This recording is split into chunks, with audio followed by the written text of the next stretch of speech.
السلام عليكم ومرحبا بكم في شهوه من شهوات كوزينتنا. غادي نقترح لكم ان شاء الله دي طاغلياتيل بالكريمه. بالنسبه للمقادير كنحتاجوا في هذه طاغلياتيل. هذه عندي علبه فيها 500 غرام، ولكن غندير منها غير 250، ما بين 250 حتى 300 غرام. علبه متوسطه ديال الفطر اللي مغسوله مصفيه، واحد البصله متوسطه اللي مقطعه هكا مشلضه، شويه ديال الملحه، شويه ديال الابزار، علبه ديال القشده الطريه اللي فيها 200 غرام كتكون خاصه بالطياب.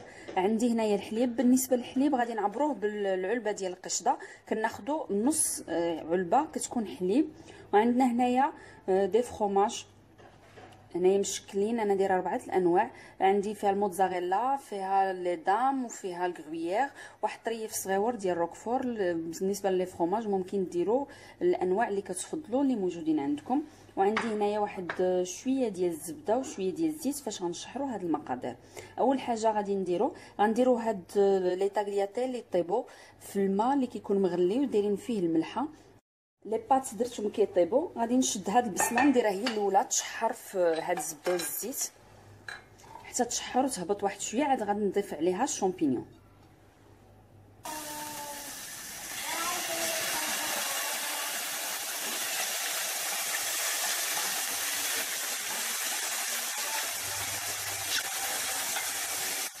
من بعد ما تشحرات البصله درت عليها الشامبينيون، تشحر حتى هو واحد شويه. غادي نضيف عليهم لا كريم فريش،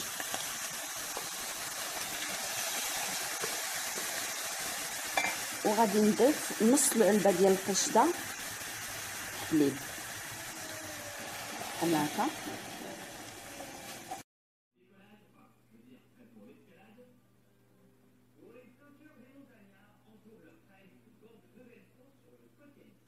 غادي نضيف الملحه على حسب الذوق والبزار. صافي غادي نحركو ونخليو هاد الكريمه تعقد. ما كيطيبوا لي طاغلياتيل ولا الصوص كتعقد عندنا. لي طاغلياتيل ما كنطيبوهمش بمره، كنخليهم واحد شويه شادين باش ملي كنضيفوهم في لاصوص كنبقاو نحركو وما كيتشربوا بها وكيجيو لذاذ. غادي نديروهم كاملين في هنايا ونخليو واحد شويه من الماء اللي كيكونوا طابوا فيه لي بات، باش الا جاتنا الصلصه شويه عاقده كنطلقوها بهذاك الماء اللي كنخليو. ملي كتشحر واحد شويه لي بات مع لاصوص كنضيفوا الفرomاج حتى الاخر، كنحركوه حتى كيذوب وعاد كنقدموها. حدا باقا كتكون سخونه. غادي نحركو كلشي باش يذوب.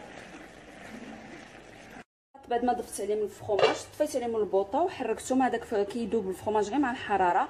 كنقدموهم حدهم باقيين سخان، كيجيو معلكين وكيجيو لذاذ ومغايرين على اللي مالفين دائما بالصلصه ديال الطماطم.